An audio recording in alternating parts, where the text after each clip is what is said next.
No século XVII, o matemático francês Pierre de Fermat estava lendo um livro chamado Aritmética, escrito por Diofanto de Alexandria em aproximadamente 250 a.C., e que tratava de assuntos relacionados a uma área da matemática conhecida como teoria dos números.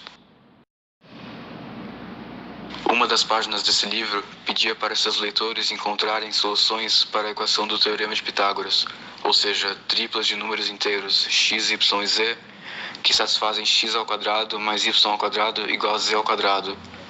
Fermat provavelmente ficou entediado, pois essa equação já havia sido estudada exaustivamente por matemáticos. Então ele começou a pensar em uma versão um pouco diferente. X ao cubo mais y ao cubo igual a z ao cubo, ou seja, com expoente 3 em vez de expoente 2. Sabemos que a equação de Pitágoras tem infinitas soluções, mas surpreendentemente Fermat concluiu que essa nova equação, com expoente 3, não tinha nenhuma solução. E ele foi além.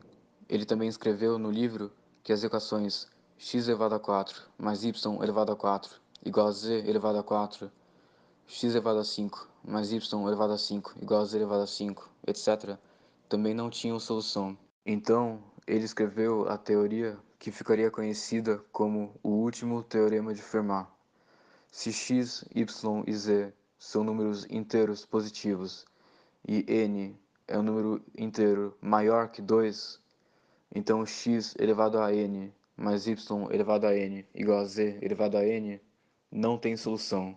Na matemática, toda afirmação precisa ser provada ou demonstrada. E, depois disso, ele escreveu na margem do livro uma das frases mais famosas da história da matemática. Eu tenho uma prova maravilhosa desse teorema, mas essa margem é muito pequena para contê-la. Fermat acreditava que era capaz de provar seu teorema, mas nunca escreveu essa prova.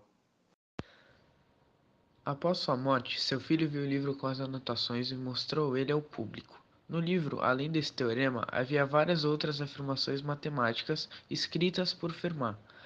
Todas elas foram provadas pelos matemáticos que viram o livro, menos este teorema. É por isso que ele ficou conhecido como o último teorema de Fermat. Ao longo dos 3 séculos seguintes, matemáticos do mundo inteiro começaram a tentar redescobrir essa prova perdida do último teorema. Alguns conseguiram desenvolver provas para equações individuais, com n igual a 3 ou n igual a 5, por exemplo, mas nenhum deles conseguia achar a prova geral para todas as equações, e ao mesmo tempo, ninguém conseguia achar uma solução para uma das equações. No final do século XIX, o matemático amador Paul Wolfskel estava com depressão. Ele decidiu que iria se suicidar à meia-noite.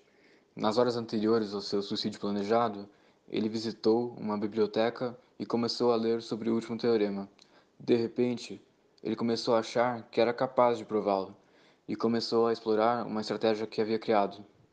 Depois de horas de tentativas, ele concluiu que seu método não levaria a uma solução. Apesar de sua derrota, a hora do suicídio havia passado e ele havia se lembrado da beleza da matemática. Então, ele desistiu do suicídio. Para demonstrar gratidão pelo problema que salvou a vida dele, ele decidiu dar um prêmio de $2 milhões a quem resolvesse o problema. Anos depois, em 1906, quando ele morreu, o prêmio de Wolfskel foi anunciado.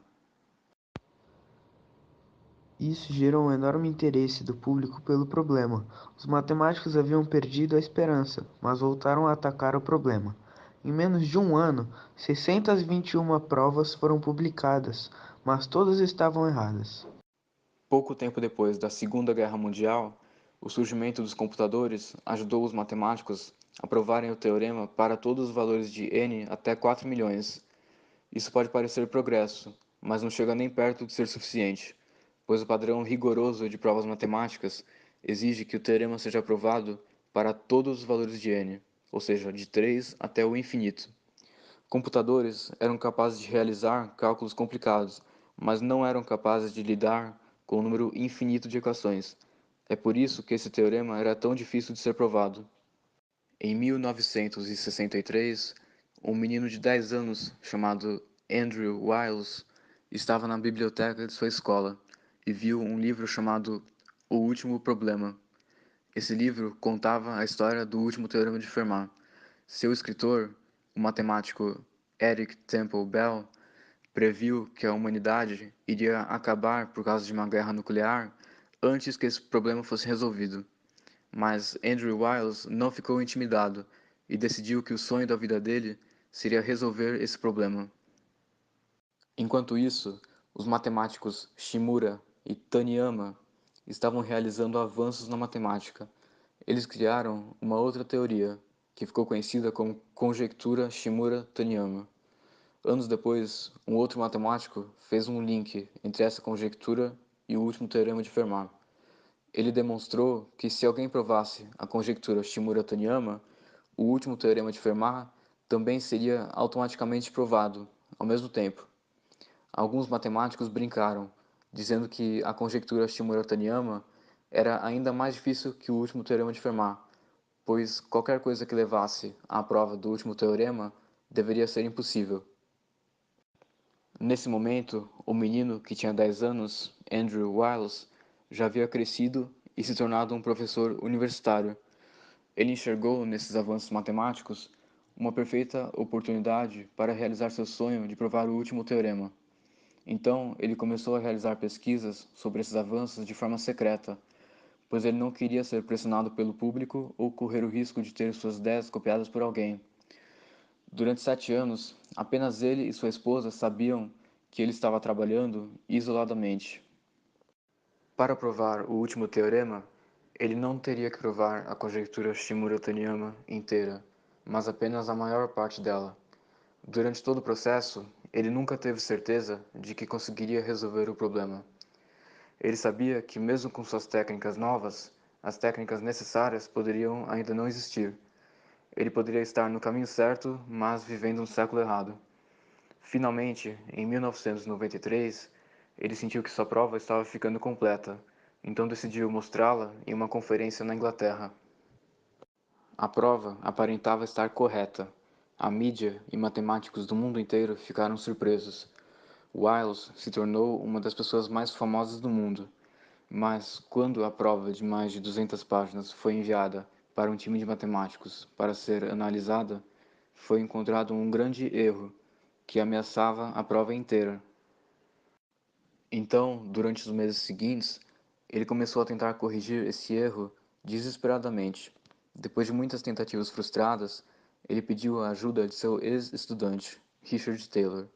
Em setembro de 1994, os dois estavam quase desistindo, prontos para publicar a prova para que outras pessoas pudessem analisá-la com calma e tentar corrigir o erro. Então, em 19 de setembro de 1994, eles tiveram sucesso. Wiles voltou a usar uma estratégia que ele havia descartado anos atrás e que acabou sendo a chave para a resolução do problema. Wiles chamou essa descoberta de indescritivelmente bonita, simples e elegante. Wiles conseguiu provar o último teorema de Fermat, mas ainda há um mistério que atormenta os matemáticos do mundo inteiro. Será que a prova que Fermat havia imaginado realmente existe? Wiles provou o teorema usando técnicas matemáticas recentes, descobertas no século XX, que não estavam disponíveis para Fermat. Matemáticos pessimistas acham que Fermat estava enganado e tinha uma falha na prova que ele imaginou.